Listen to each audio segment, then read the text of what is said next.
Would you say the poorer you are, the more difficult it is to extricate yourself out of that to prosperity based on the history of poverty?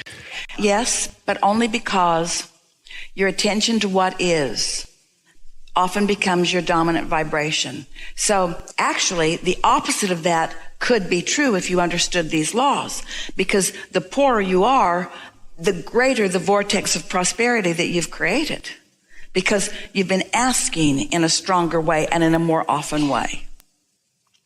Okay. Most people are offering most of their vibration based upon what they are observing.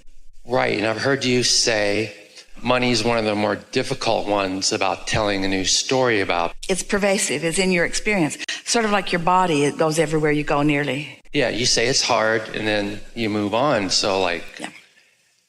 Are we effed if we're in that situation? Because it's hard. Well, the good news is, and it is good news, that in the struggle, there is a creation of something more. And this is a statement that you can count on. This is a statement that we're about to make that is really worth holding in your consciousness, because this would free anyone from what you've just described. If your desire is strong enough, it doesn't matter what you believe. You come here with a variety of beliefs, and a lot of the beliefs that you hold are not serving you well. Some of them are. But we've got you outnumbered, as we just described. So what we bring to the room is knowledge of who you really are, which makes it more likely, after you hung around here for a little while and listen a little bit, for you to begin feeling the resonance with who you really are. So if you've got a strong belief, even though you have doubt, or even though you're having an experience, Esther had an experience of Jerry taken off. He told her when they first came together, a strong possibility I might cut out on you early because he was 2 decades older than she was. And she said, I don't care. Turned out she did care. But it took a while for her to not be absorbed in the discomfort. And so you can do it. Here's another statement that goes along with what you said. A disease perpetuates so much more rapidly after diagnosis, because attention to it disallows the well-being that would be there otherwise, or the stabilizing influence that was there, that much faster. Everything is about the direction of your thoughts. So what are you getting at? You've got something that you're driving at here. Yeah. I'm in a situation now where money's tight. It hasn't been that way. I kind of was given 5-year-old twin girls, and I decided early in my life that I didn't want to take on that financial obligation because I didn't trust myself. So it's coming up a lot right now, 7, 8, 9 times a day, just needing basic survival things like tires for my car. My kids want to go to the trampoline jumpy place, and I have to say, I can't afford it. Here's the thing. Whether you're in an uncomfortable position like you're describing, or something that's less that, there are a lot of situations where people want something different than what they've got. But this is something that we really want you to hear. It is awareness of what is, and your belief that this is reality. And therefore your belief that since it is reality, it deserves a lot of your attention, if not your undivided attention. That prevents you from moving toward what you've actually already created. And so, since this is such a pervasive scenario, so many people feel this way, we began describing it to you in these ways. You create your own reality. You know that, blah, blah, blah, blah. Step 1, 2, 3, 4, 5. Step 1 is ask, blah, blah, blah. Step 2 is source answers, blah, blah, blah. We even wrote a book about it. Step 3 is you get into the receiving mode. Step 4 is you get really good at that. Step 5 is you're so good at it that even when you step back into step 1, which is a valuable and necessary thing, you're not mad at yourself. So we explained it in that way.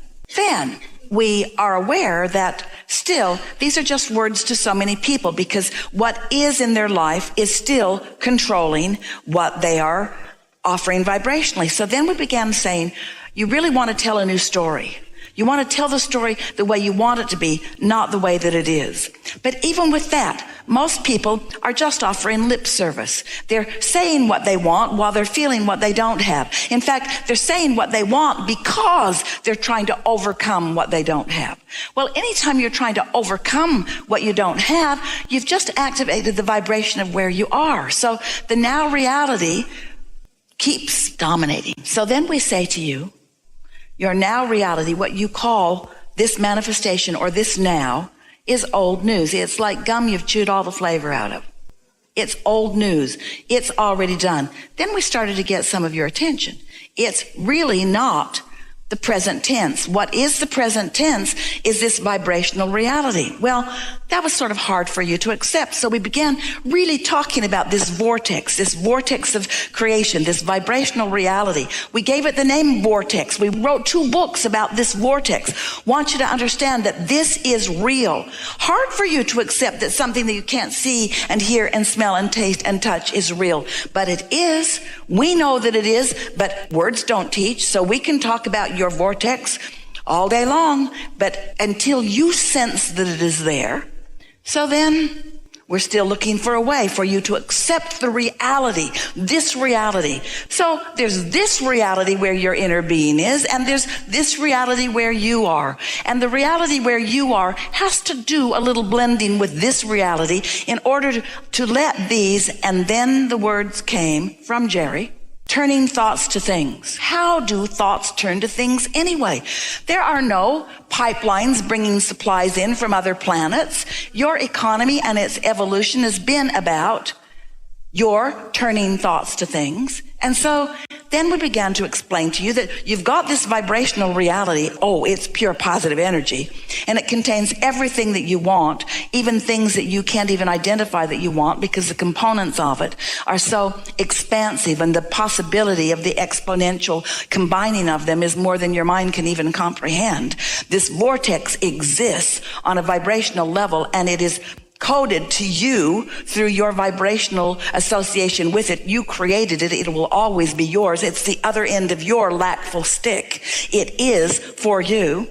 So some of you began coming along a little better about that. And then we began saying, you got to somehow get in that vortex where that stuff is. Well, you wanted to go into the vortex, but it's asking a lot of you. We know that it is. It's asking you to suspend your awareness of reality that your whole life everybody has been trying to get you to face. And we say, if your reality sucks, don't you want to look somewhere else? And so the more your reality sucks, then maybe the more you're willing to look someplace else. And then we hit upon something that became a very fast-moving advantage for so many of you. We explained to you that here it all is, and vibrationally, here it all is. And in your poverty or in your lack of abundance, here you are. And you have got to find some way of allowing your vibration to rise and become equivalent to what's in your vortex in order for you to receive the thoughts that will translate into the abundance that you seek. I get, yeah. You can't get a good idea from this story that you just told to us. No good ideas come to you under those conditions. What am I doing in that moment when I say I need tires for my car? Oh, I can't afford it. Am I really not doing myself a good service? When I say that, what do I say instead? Doesn't matter what you say, it's how you feel. And by the time you're saying it, you've already got momentum going that caused you to say it. But you can't help but notice you don't have money to buy tires for your car. In that red hot minute, you can't, because law of attraction won't let you see other than what is in that moment. That's the momentum that you've got going. You've got this range of radio stations that you have access to, and they are sucky, suckier, and suckiest. That's the range that you've got. You can't go beyond that. But you could go to bed, and you could suspend your momentum, and you could get up in the morning, and you could briefly not be aware of that so much, and you could meditate, and you could quiet your mind, and you could allow your vibration to rise where your inner being could offer you a suggestion. Here's the thing that's tripping you up. This is so good. We are so happy to say this to you. This is going to be so valuable to you in the days and weeks that are following. So here's what's tripping all of you up. Your inner being is giving you the answer to everything that you want, but you can't hear it outside of your beliefs. So even though your inner being knows where your fortunes are, knows where to guide you, you can't hear it because you're vibrationally all wadded up in the what is. However... Are you talking about me specifically? Yes. Okay. However... Because I do meditate in the morning. Wait, but you didn't know this. You didn't know this that you're about to understand, that you're about to feel resonance with. So when you quiet your mind and you detach and you feel that detachment and you're there for a little while, a few minutes maybe, and something occurs to you, something feels interesting, like I think I'll get a Slurpee at 7-Eleven, even something that unspiritual.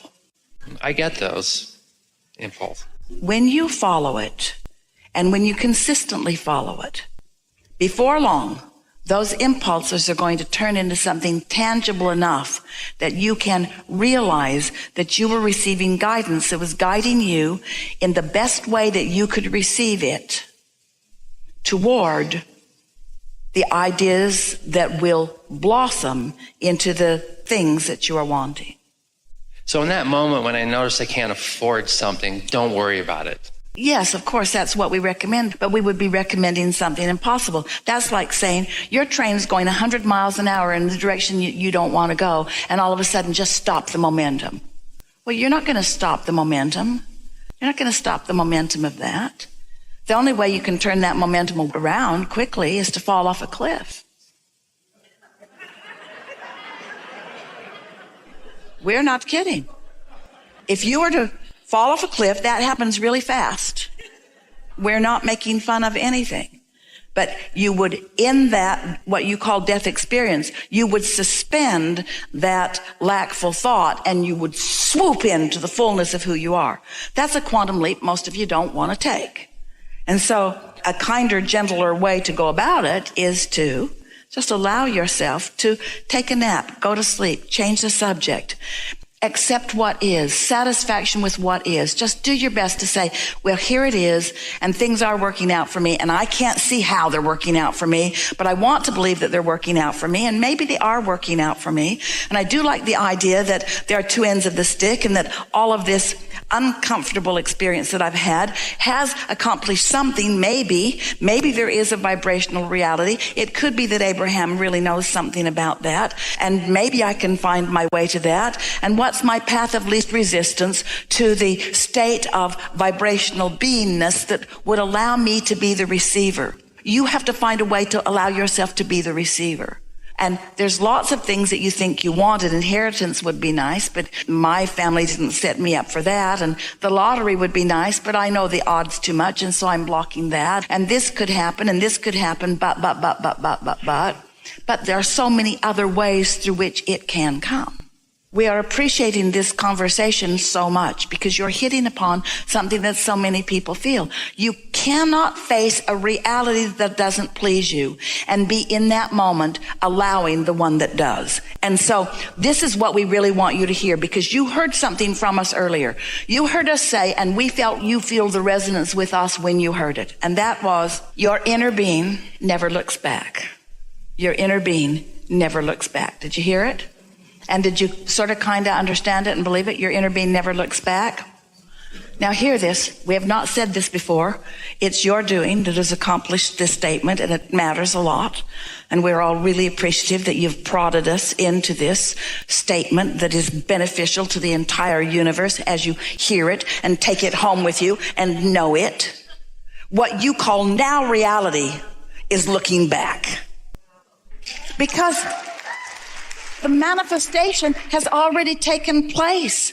That's like cooking the last egg in the kitchen and not doing it well. And there's just not that much you can do about it because you don't have another egg.